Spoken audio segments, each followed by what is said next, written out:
I was sitting quietly at the table next to my 7-year-old grandson at my son's second wedding. Suddenly, the boy grabbed my hand tightly and whispered, "Grandma, I want to leave right now." I asked him, "What's wrong?" He trembled and replied, "Grandma, you didn't look under the table, did you?" I slowly lowered my gaze and froze. I took my grandson's hand, and we got up in silence. "I'm so glad you're here.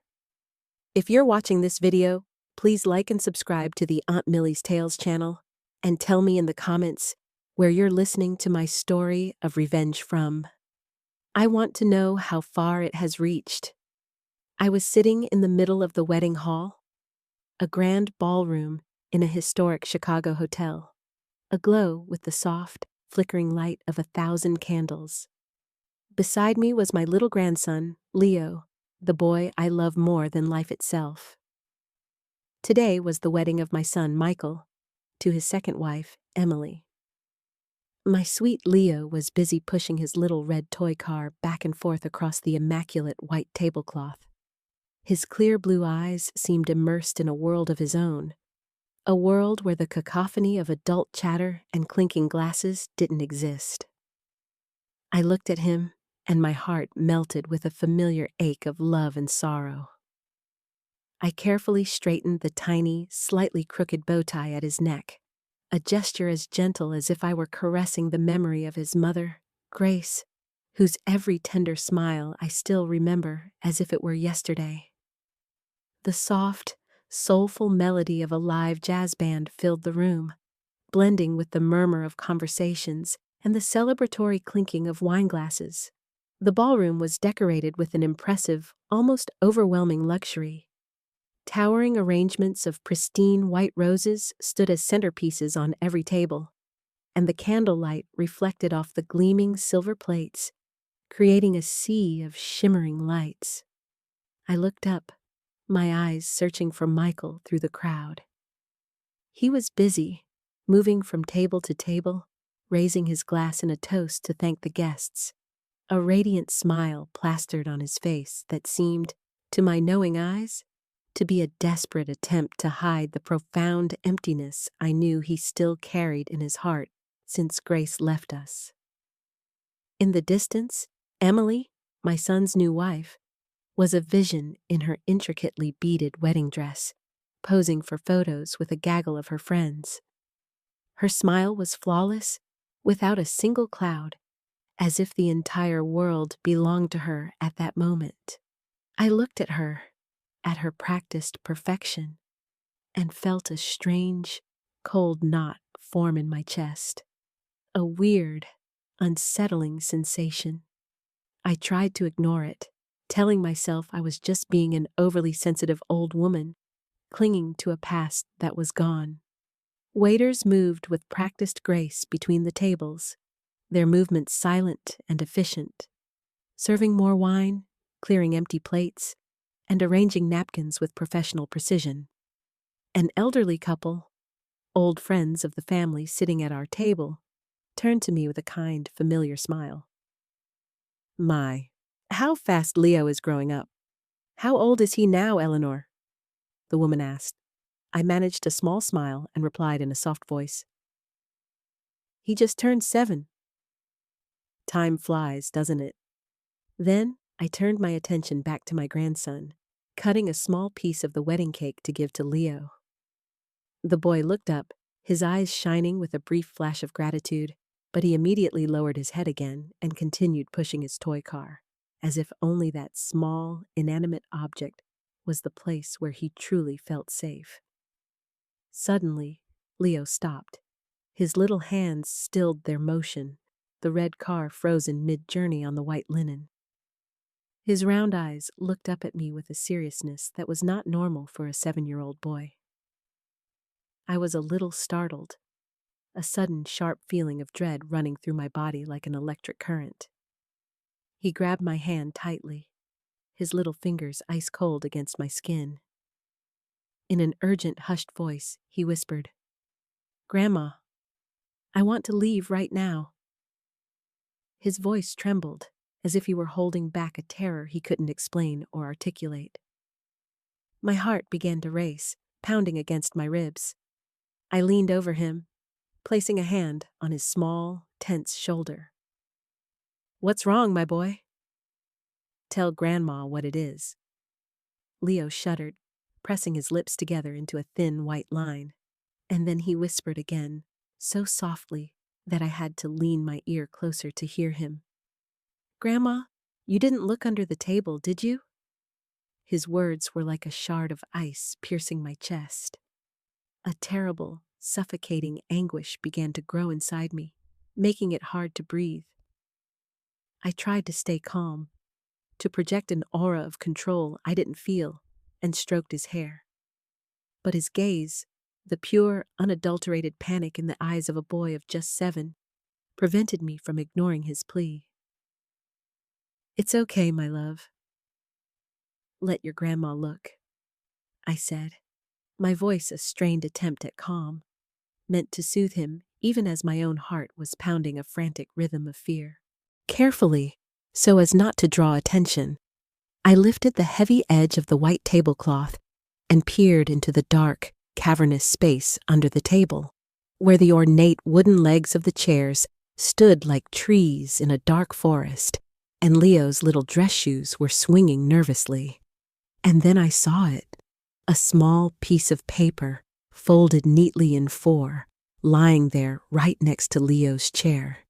It was so small, so insignificant, that it was almost lost in the darkness, but its very presence chilled my blood to the bone. Leo huddled against me, his little hand gripping my arm as if seeking refuge from an unseen monster. I could feel his agitated breathing, every tiny tremor seeming to tell me that something was very, very wrong. I crouched down completely, my old knees protesting, and with a hand that trembled uncontrollably, I picked up the paper. The people around us were still laughing and toasting, oblivious to the drama unfolding beneath their very noses. But at that instant, my entire world shrank until it was just me, Leo, and that damned piece of paper in my hand. I unfolded it. The dim candlelight from the table was just enough to read the hastily scribbled words. Table 8.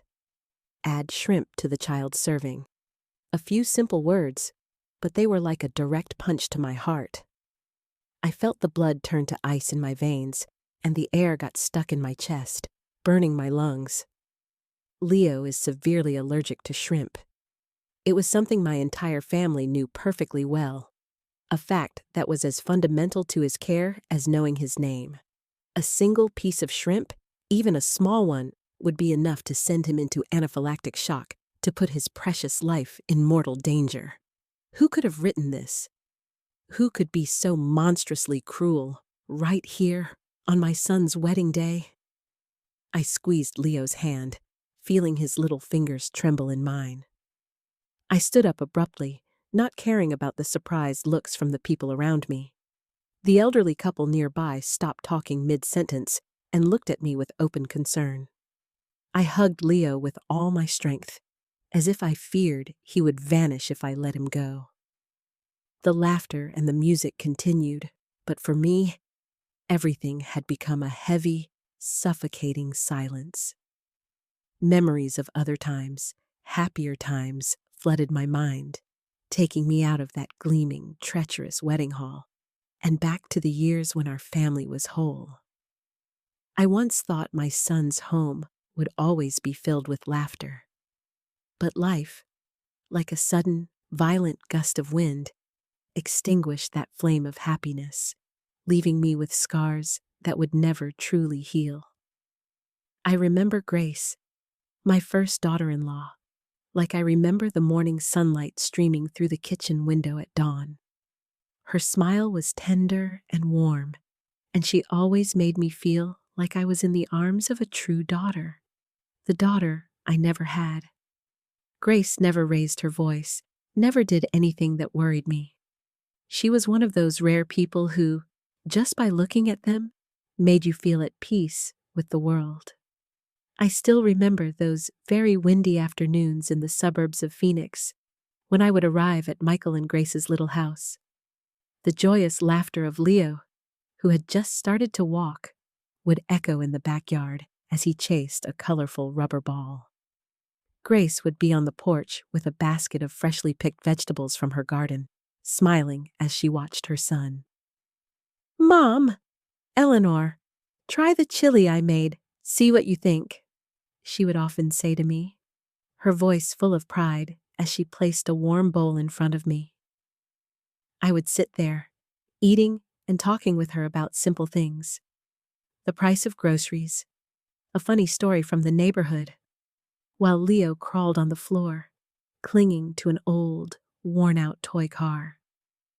But the most beautiful and also the most painful memory is the night Leo became very sick.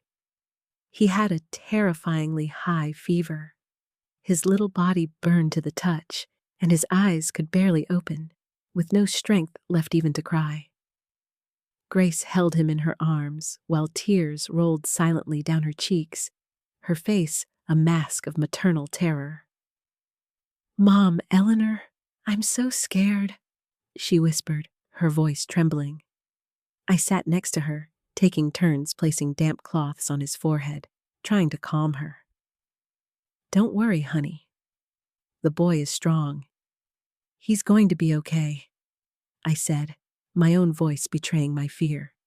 But inside, the worry weighed on me like a stone.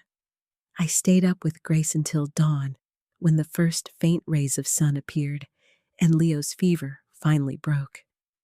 He fell into a deep, peaceful sleep in his mother's arms. Grace turned to me, her eyes red and swollen, but with a faint, exhausted smile. "Thank you, Mom. Without you, I don't know what I would have done." At that moment, I just took her hand and squeezed it tightly, as if I wanted to tell her without words that I would always be there for her and for Leo. I thought that this little family would be happy forever, like a song that never ends. But then, one fateful afternoon, everything fell apart. The phone rang while I was washing dishes in the kitchen. The cold, impersonal voice of a police officer came through the line. "Mrs. Thompson, we regret to inform you that there has been an accident." I don't remember how I finished hearing the sentence. I just know that my hands were shaking so much that I dropped a plate on the floor, and it shattered into a million pieces, just like my world. Grace was gone. In an instant. A truck that lost control had hit her car on the highway just outside the city. I stood there, paralyzed, feeling the world crumble in front of me. Grace's funeral was on a day of torrential rain. The drops fell nonstop, as if the sky itself was weeping for her. Leo, who was only 4 years old then, was in my arms, confused, looking at everyone with his innocent eyes, not understanding what was happening. "Grandma, where is my mommy?" he asked in his little voice, a question that tore my heart to shreds. I hugged him tightly, swallowing my tears, and whispered, "Your mommy is in a very beautiful place, my love." But inside, I felt shattered. Michael, my son, collapsed in front of the coffin, his broad shoulders shaking with sobs, unable to say a single word. I knew he was trying to be strong, but his gaze was empty, as if a part of his soul had gone with Grace. After that tragedy, Michael changed completely. He buried himself in his work at the architecture firm. He would leave home before the sun was up and wouldn't return until Leo was already asleep. I understood that he was running away, trying to fill that immense, gaping void in his heart with endless days of work and exhaustion. But Leo, my poor boy, suffered the most. He started talking less. His gaze was often sad and distant, as if he was waiting for a miracle that would bring his mother back. I became his only support, his anchor in a world that had suddenly become terrifying and unpredictable. I took him to school every morning and sat by his bed every night to rock him to sleep. "Grandma, tell me a story about my mommy," he would often ask me, and I would tell them to him, my voice choked with unshed tears, talking about the times Grace sang to him to sleep, how she cut his fruit into little animal shapes to make him his favorite dessert. Each story was a desperate attempt to keep Grace's image alive in Leo's mind and in my own aching heart. Olivia, my adopted daughter, also became an essential part of those dark, trying days. With her warm heart and skilled hands, she would come to the house often, bringing coloring books or cookies she had baked herself. Olivia loved Leo as if he were her own little brother. She would carry him on her back, teach him to read, or sit for hours with him at the table to help him with his clumsy drawings. "Look, Leo, your house turned out prettier than mine," she would say, laughing, her voice as clear and bright as a bell. But sometimes I would catch Olivia looking at Michael when he entered the house in silence after a long day of work. It was a deep, lingering look, one that contained something more than simple sibling affection. I saw it, but I chose not to say anything. Maybe I was afraid that if I brought up the subject, I would break the fragile stability of what was left of our fractured family. Michael's house slowly became devoid of laughter, but thanks to Olivia and Leo, the family flame remained lit. Even if it was just a faint, flickering light, I did everything possible to keep that flame from going out, but in the depths of my heart, I knew that both Michael and I lived with wounds that had never healed. Every time I saw Leo sleeping, I saw Grace's features on his little face, and my heart would ache all over again. The memory of that afternoon is still as clear in my mind as if time had not passed. I was sitting in my small living room, listening to the sparrows singing in the yard, with a heart full of mixed feelings. It was the first time my son, Michael, was bringing Emily home to introduce her. I tried to open my heart. I tried to see this young woman through the eyes of a mother who wants her son to find happiness again after so much pain. But deep down, I couldn't shake a persistent feeling of unease, like a cold wind that made me shiver.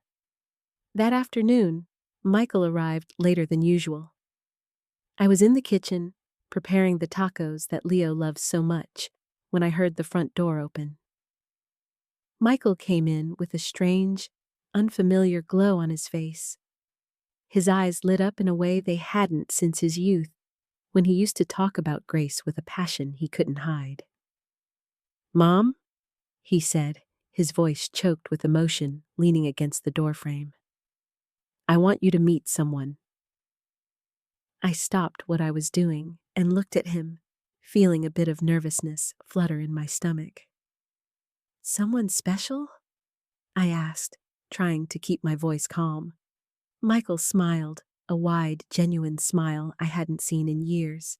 "Yes, you're going to like her very much," he said, full of a confidence that I didn't share. I nodded, wiping my hands on my apron, trying to hide the worry that was starting to grow in me. After Grace, I wasn't sure anyone could ever fill the void she left. Not only for Michael, but also for Leo and for me. That night, Emily appeared.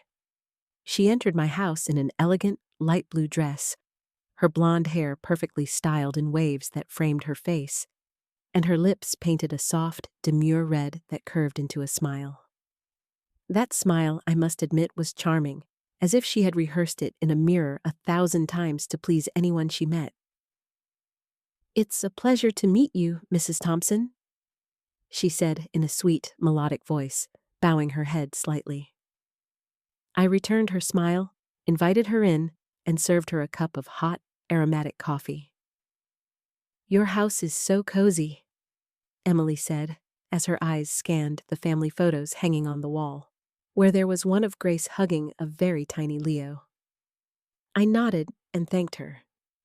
But her eyes lingered on that photo for a moment longer than I would have liked, and I wasn't sure if I liked that. Dinner went on in an atmosphere that I tried my best to make as friendly as possible. I placed the dishes I had spent all afternoon preparing on the table: tacos wrapped in warm corn tortillas, a plate of enchiladas smothered in red sauce, and a fresh salad with mango, Leo's favorite. Michael sat next to Emily, his eyes never leaving her, his happiness visible in every gesture. "Mom, Emily works in marketing at my company. She's very good at what she does," he said, his voice full of pride. Emily smiled and served me an enchilada with a delicate but calculated movement. "Mrs. Thompson, this is delicious. You have to teach me how to make it," she said, giving me a friendly look. I smiled and responded politely, but a small part of me remained uneasy. There was something about the way she spoke, the way she laughed, that made me feel like I was watching a very well-staged play. Leo, my grandson, was sitting at the head of the table, strangely quiet. He, who normally wouldn't stop talking about school, that night just picked at his food without lifting his head once. I noticed that he was actively avoiding Emily's gaze, as if he was trying to hide in a safe corner of his own mind. Emily leaned over, took a fancy chocolate bar from her purse, and placed it in front of Leo with a radiant smile. "This is for you."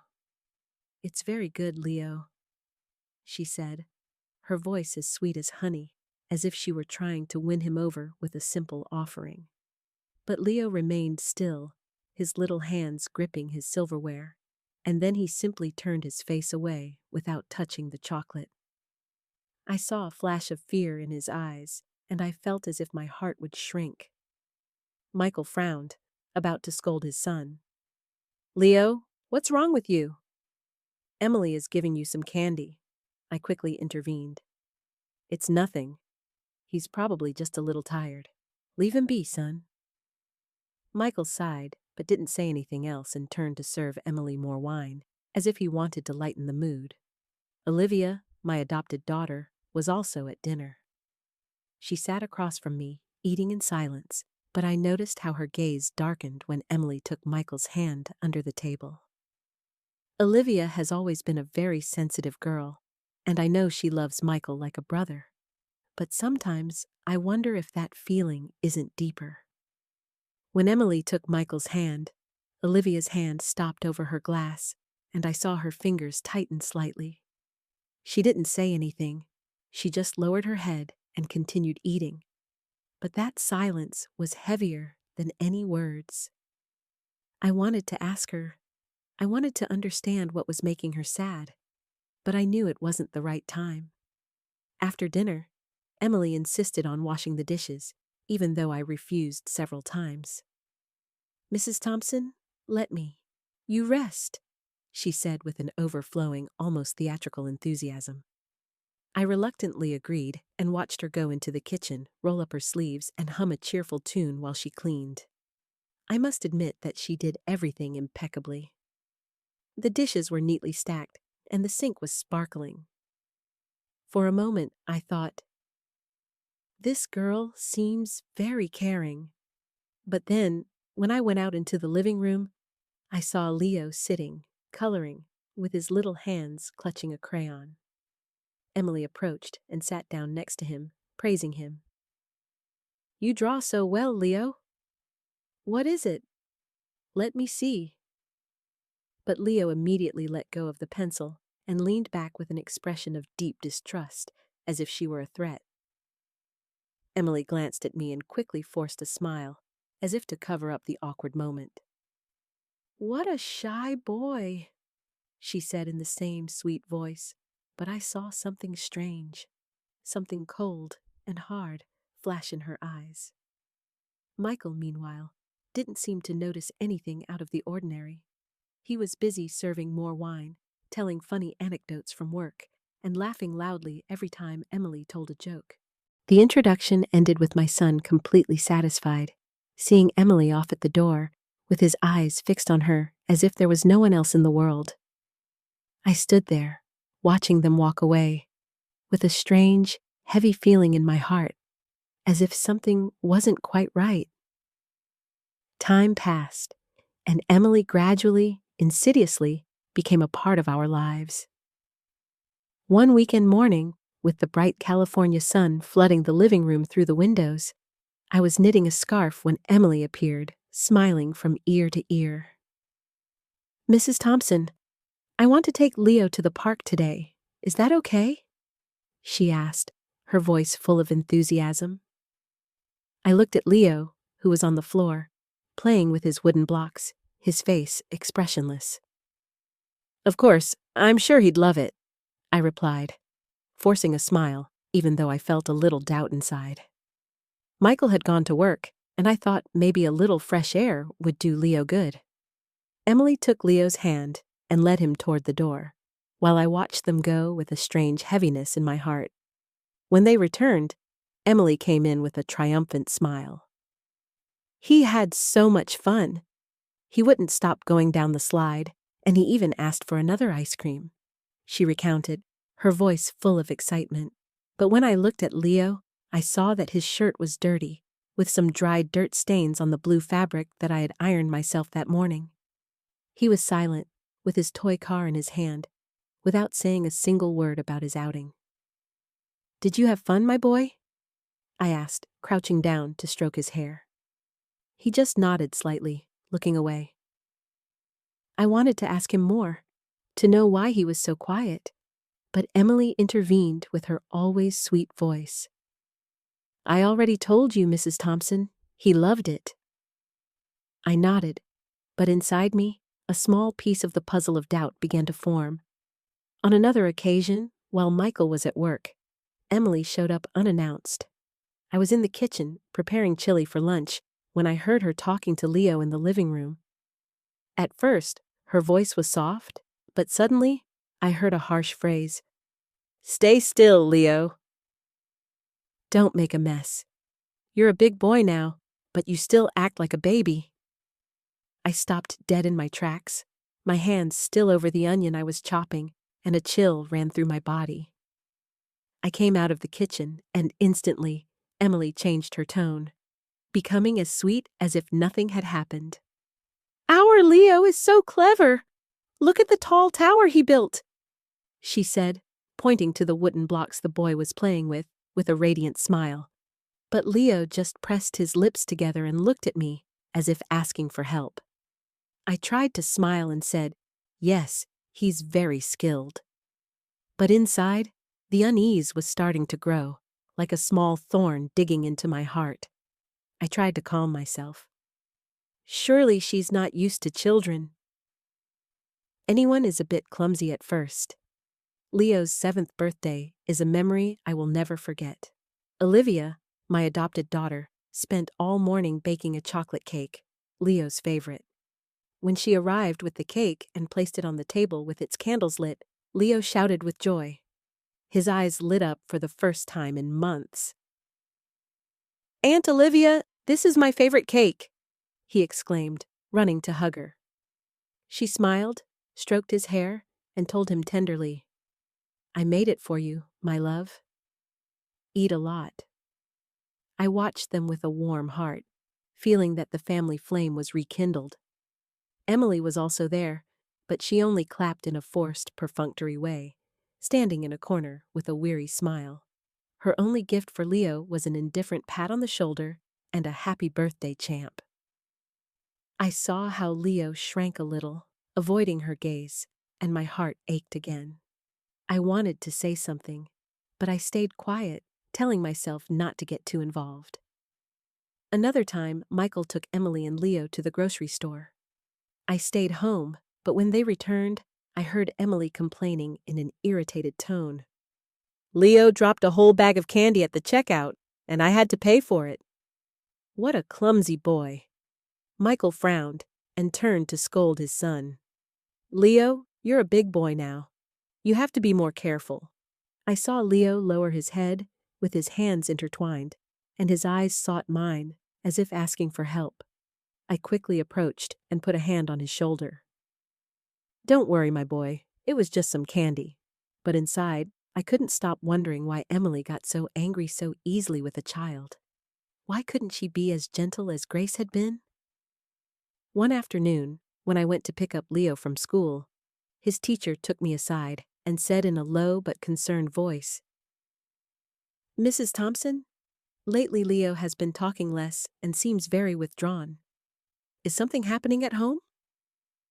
I froze, but I tried to downplay it. "I'm sure it's just the changes, Mrs. Davis. Don't worry." But on the way home, Leo tugged on my blouse and said in a trembling voice, "Grandma, I don't want to go home with Miss Emily." I stopped and knelt down to look into his clear eyes, my heart feeling squeezed. "Why do you say that, my love? Miss Emily loves you?" I said, but as soon as I said it, I knew I was wrong. Leo shook his head, with a firm determination in his gaze. "No, Grandma. She doesn't love me?" I stroked his hair, trying to calm him, but inside, I couldn't deny that the boy was telling the truth.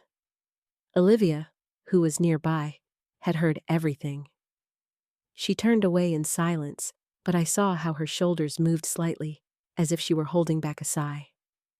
All those loose pieces, all those little signs. I had seen them, but I had chosen to ignore them. And so, the day of my son's wedding arrived.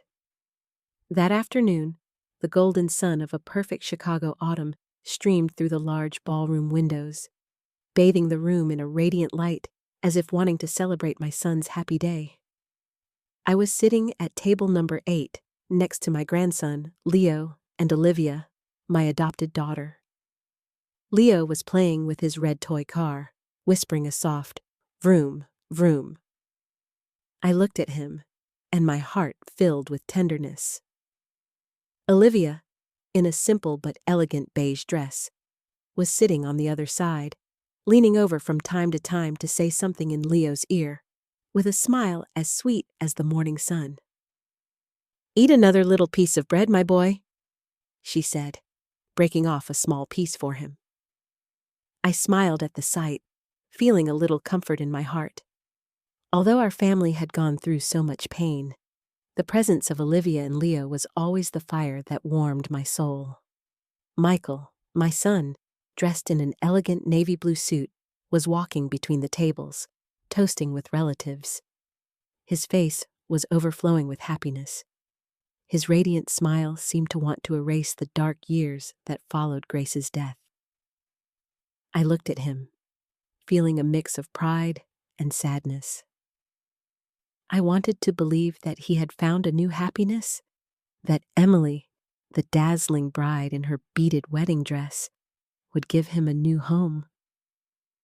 But every time my gaze met Emily's, who was laughing loudly in front of the cameras, never letting go of her wine glass, I felt a small thorn digging into my heart. Her smile was too perfect, like a carefully placed mask. The soft melody of the jazz band played, blending with the lively conversations of the guests. The waiters moved discreetly, serving appetizers, crispy crackers, an aromatic cheese dip, and plates of fresh, glistening shrimp elegantly decorated. I noticed that Leo only took a cracker and then carefully pushed the shrimp plate away. I frowned and asked him in a low voice, "Don't you like this, my love?" The boy shook his head, looking away as if he were hiding something. I wanted to ask him more, but a close relative interrupted, saying cheerfully, "And Leo is behaving well, Eleanor. Look how big he's gotten." I smiled and replied, "He's a smart little man now." But inside, I couldn't help but worry. Leo had never refused food in such a strange way. In the distance, I saw Emily's gaze turn to our table.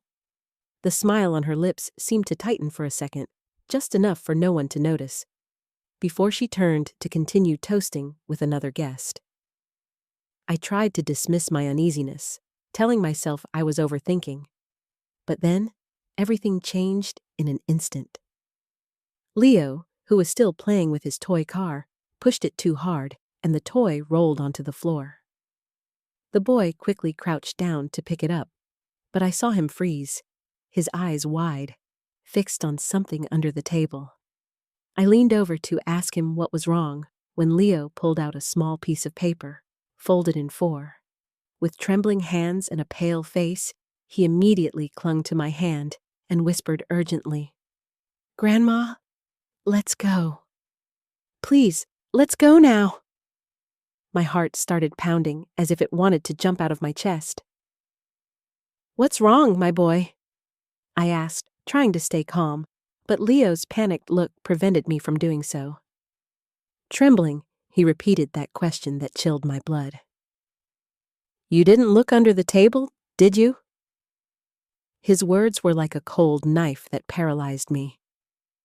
I crouched down, lifted the white tablecloth, and my eyes scanned the dark space under the table. The little paper was lying next to his chair, a harmless object, but full of menace. I picked it up with trembling hands, feeling the world shrink around me, leaving only Leo, me, and that damned paper. I unfolded it. The candlelight was enough to read the scribbled words. Table 8, add shrimp to the child's serving. A few words, but they were like an electric shock that ran through my entire body.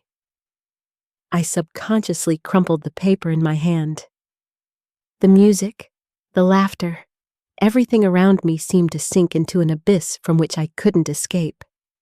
Emily, in her dazzling wedding dress, continued to laugh in a corner of the ballroom, raising her glass to toast with a guest, as if nothing in the world could worry her. Michael was busy taking photos with his coworkers, with a radiant smile that seemed to confirm that this was the happiest day of his life. But for me, everything in that ballroom was a farce, a curtain that hid the terrible truth I had just discovered. I squeezed the paper tightly, feeling it burn my skin.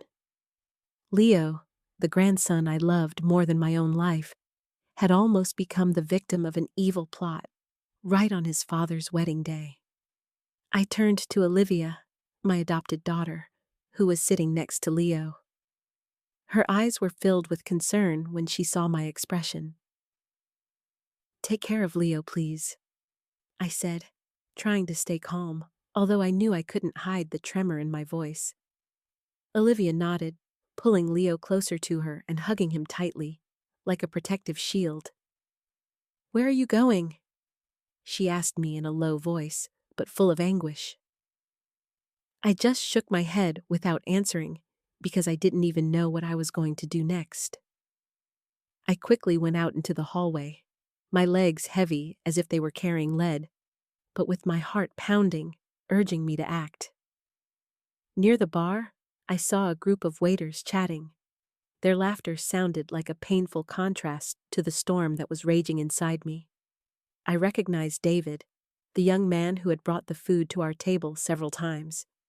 He had a kind face and a friendly smile, but at that moment, I couldn't think about that. I walked straight up to him, put the paper in his face, and asked in a firm voice, "Do you know who sent this paper?" David looked at the paper, and his face changed instantly. His carefree smile turned into an expression of panic. "My God, this is my paper," he stammered, his hands trembling as if he wanted to snatch it from me. "A woman gave it to me, and I accidentally dropped it when I was carrying the tray." His words were like a ray of light in the midst of confusion, but they also agitated me even more. "Who gave it to you?" I insisted, almost shouting, completely losing my composure. David took a step back, confused. "I don't know her name, ma'am. She just told me to give it to the chef. The paper didn't say who sent it." Rage exploded inside me like a burning fire. "All the more reason," I said, getting closer, my voice trembling with anger and fear. "You know my grandson is severely allergic to shrimp. A single piece could kill him."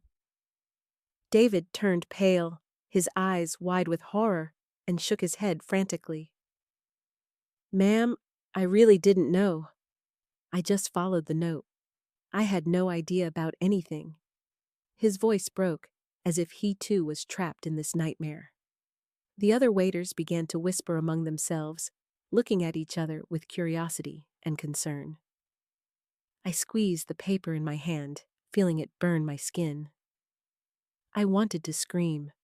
I wanted to break everything, but I knew I couldn't let my emotions get the better of me.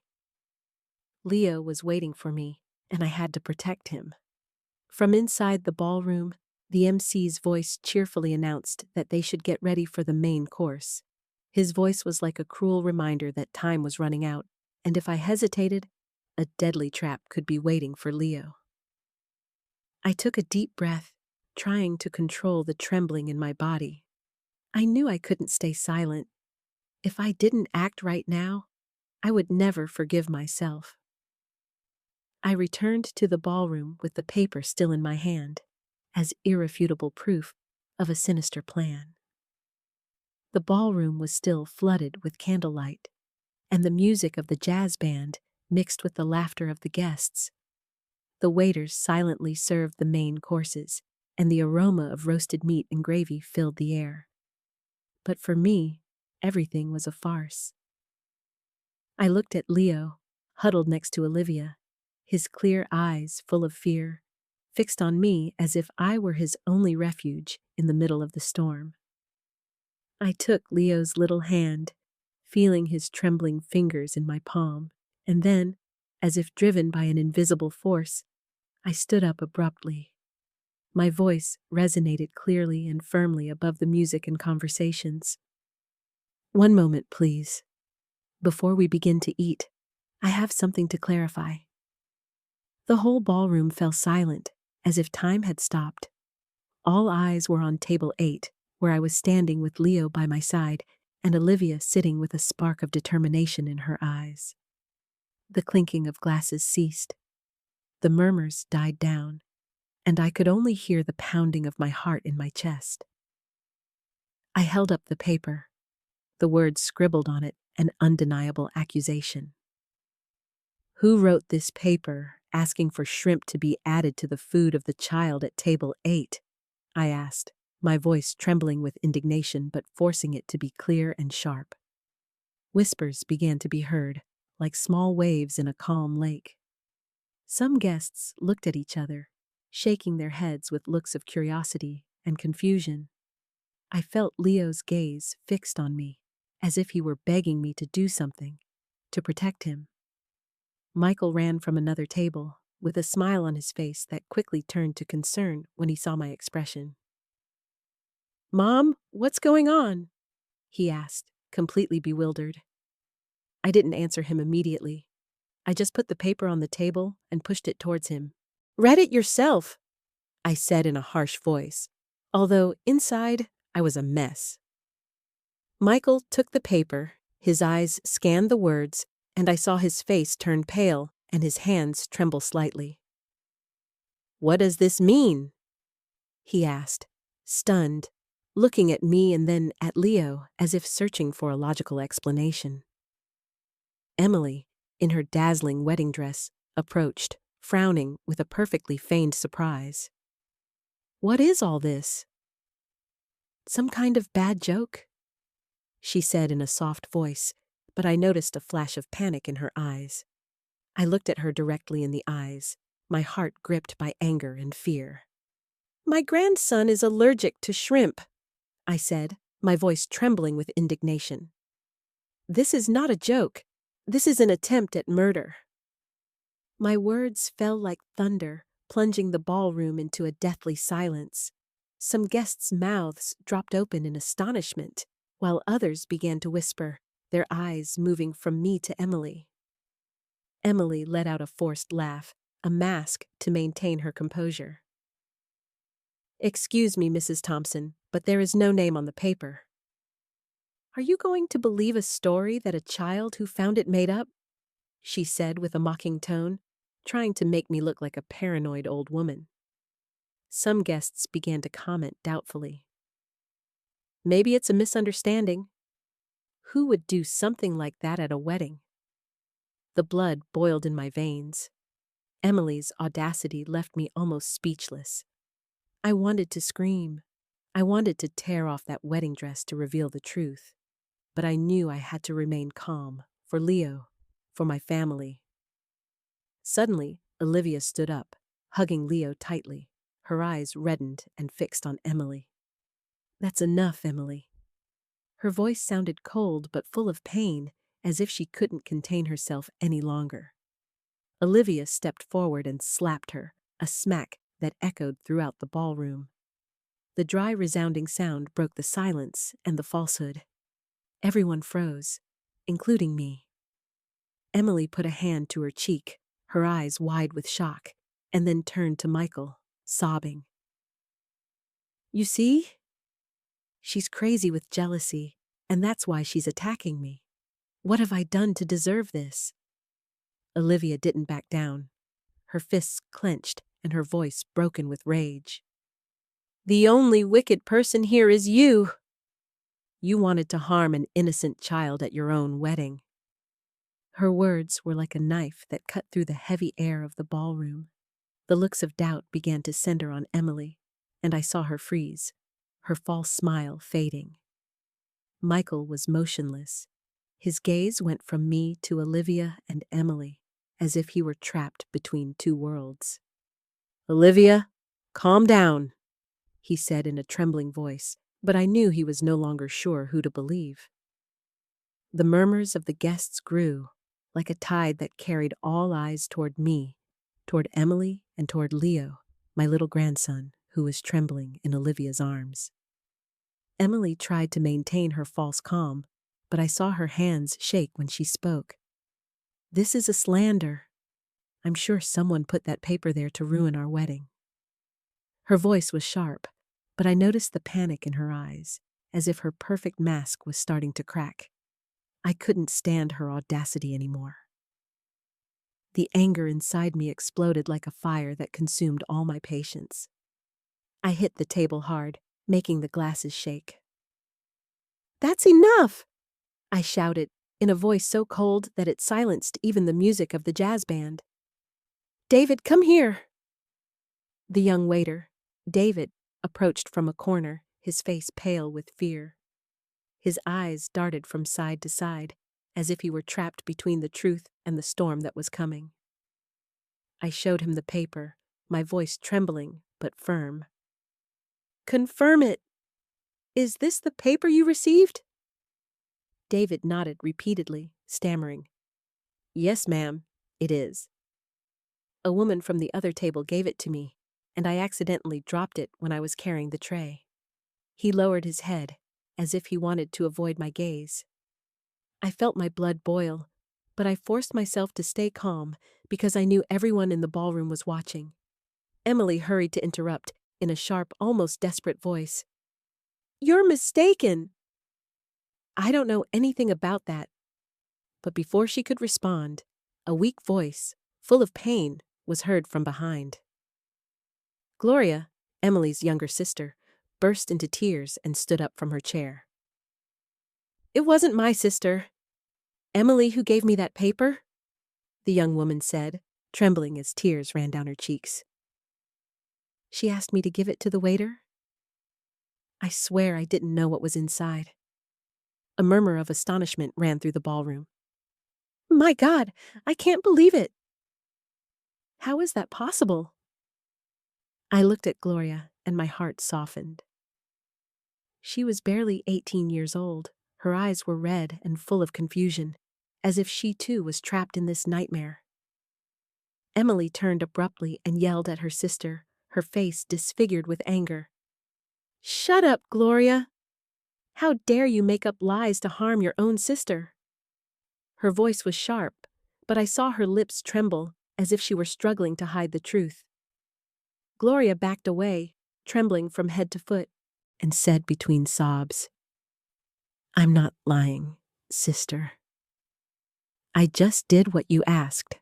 Her words were like a dagger that went through Emily's falsehood, leaving the entire ballroom in a state of shock. A close older relative shook his head, his voice choked. "How is it possible? To not even spare an innocent child?" In the midst of the chaos, Olivia stepped forward, hugging Leo tightly, and said in an icy voice, "If you keep denying it, we can ask to check the security cameras in the ballroom. Everything will be cleared up in a moment." Her words were like a stone thrown into a lake, causing waves of panic. Emily's face turned ashen, her lips tightened, and her gaze desperately sought an escape. But there was no escape now. She didn't say another word, and that silence, for me, was the clearest confession of all. Michael froze, his hand trembling on Leo's shoulder, looking in horror at the woman he had just called his wife. "Emily." His voice broke, as if he were trying to cling to the hope that it was all a misunderstanding, but his gaze, moving from the paper to Leo, said it all. I saw how his heart broke, just like mine had when he discovered the plot. An uncle stood up and shook his head, disgusted. "It's unbelievable. Such wickedness on a day of celebration." His voice trembled as if he were holding back his indignation. After Olivia's challenge about the security cameras, a deadly silence took over the ballroom.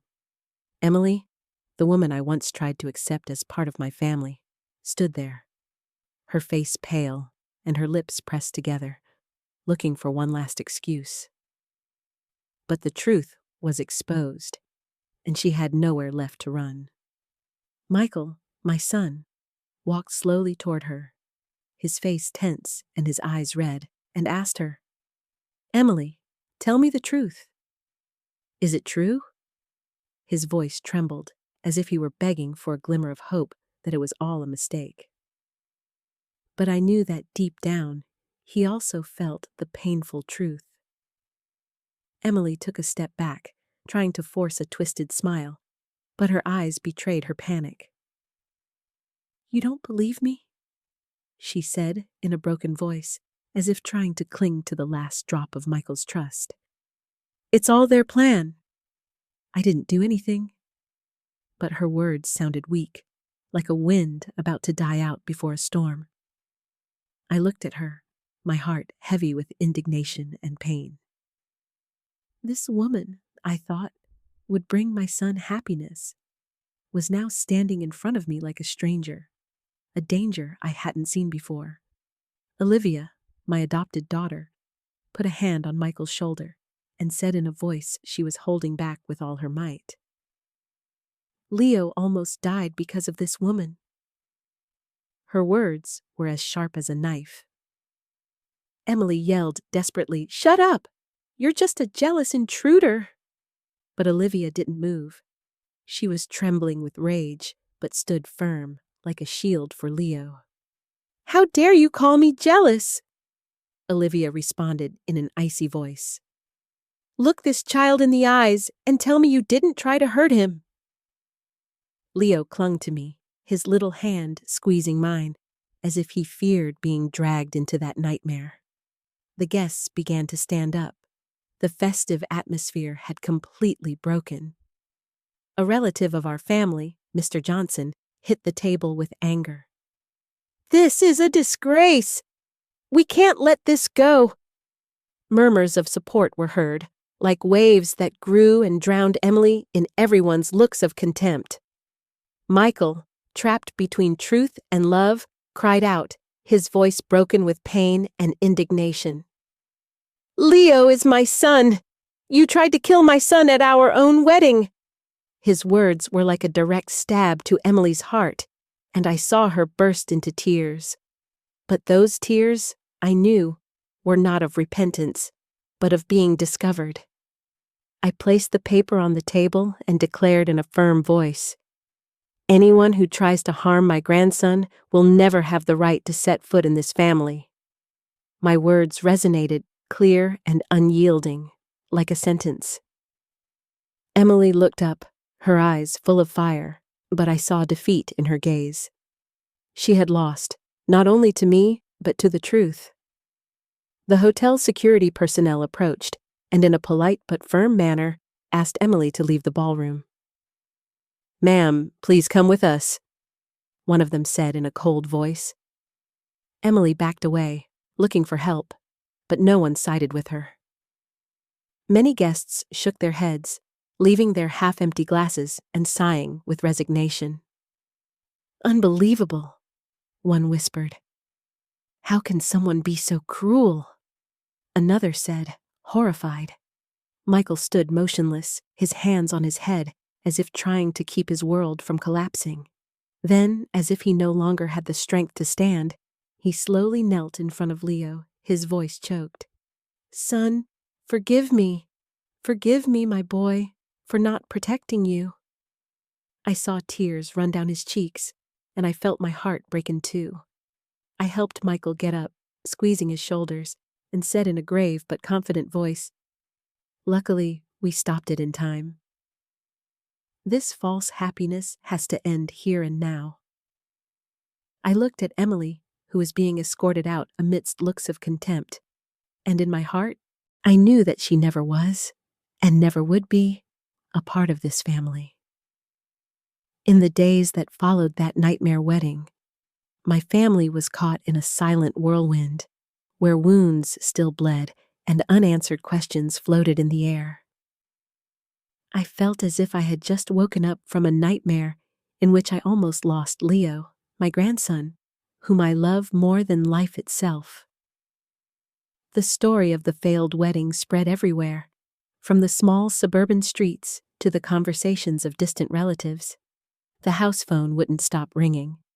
Some blamed Michael for blindly trusting Emily. Others sympathized with Leo, the innocent child who was almost the victim of an evil plot. But for me, every call was just a painful reminder of what we had gone through. Michael became withdrawn after what happened. He was no longer the radiant man in the navy blue suit from the wedding day. Instead, he would take Leo to and from school in silence every day, his gaze filled with pain and guilt. The name Emily, like a curse, was never mentioned in the house again. I looked at Michael with a pained heart, but I knew he needed time to heal, to find himself after being betrayed by the person he loved. I didn't blame him because I understand that love can get to people, but I also knew that our family had to rise from the ashes. I continued to care for Leo, as I had since Grace left. I cooked his favorite dishes, like cheesy pasta or a soft pudding, trying to give him back a sense of security. But who really healed Leo's soul? It wasn't me, but Olivia, my adopted daughter. Every morning, she would carefully prepare his lunch for school, carefully choosing foods without shrimp or anything that could put him in danger. She would even write a little note for the teacher, explaining Leo's allergy, along with a smiling face drawn with a crayon, which he loved. "Aunt Olivia, you draw so well," Leo would exclaim when he opened his lunchbox, and I would see his eyes light up as if a part of his innocence had returned.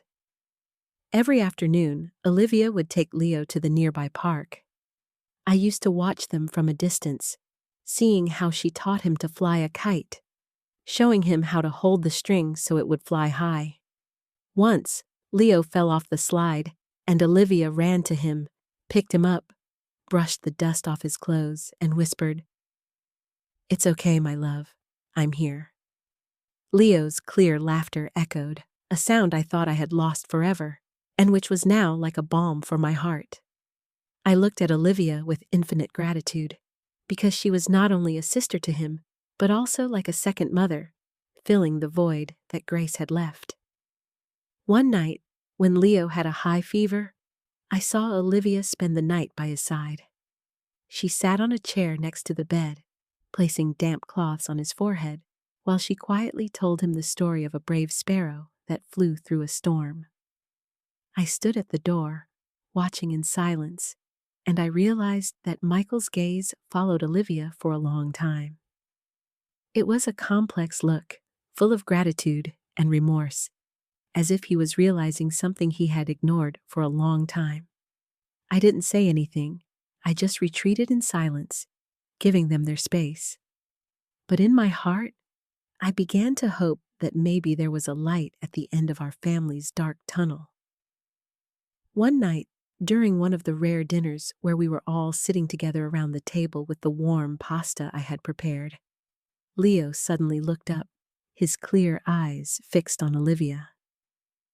"I want Aunt Olivia to be my mommy," he said in a soft but clear voice, as if it were something he had been thinking about for a long time. Everyone at the table fell silent. Olivia blushed and lowered her head, gripping the spoon as if to hide her embarrassment. Michael froze, with teary eyes, as if Leo's words had touched a very deep chord in his heart. I smiled. I put my hand on Michael's shoulder and said in a warm voice, "True happiness, son, doesn't come from a dazzling wedding dress, but from a sincere heart that knows how to love." Michael looked at me, then at Olivia, and I saw a small spark of hope shine in his eyes. Time passed, and Emily disappeared completely from our lives, like a toxic wind that had gone. Leo became a happy boy again, always stuck to Olivia with his red toy car and the drawing she made for him. I saw him running and playing in the yard, feeling a great relief, but also a pang of pain, thinking about everything he had to go through. One day, Michael took Olivia's hand. He suddenly stood in front of me in the living room and said in a trembling but firm voice, "Mom, I know I made a mistake. I was blind. I put Leo in danger. But this time, I don't want to let go of the person who has truly been by our family's side." Olivia lowered her head with flushed cheeks, but I saw a radiant smile on her lips. I nodded as tears silently rolled down my cheeks. "Son, the only thing I want is for you and Leo to be happy," I said in a choked voice. That night, after Leo fell asleep, I sat by the window, watching the silver moon that stretched over the quiet street. Its soft light was like a reminder that although our family had gone through dark days, light always finds a way to break through. I whispered to myself, family isn't always made of blood ties.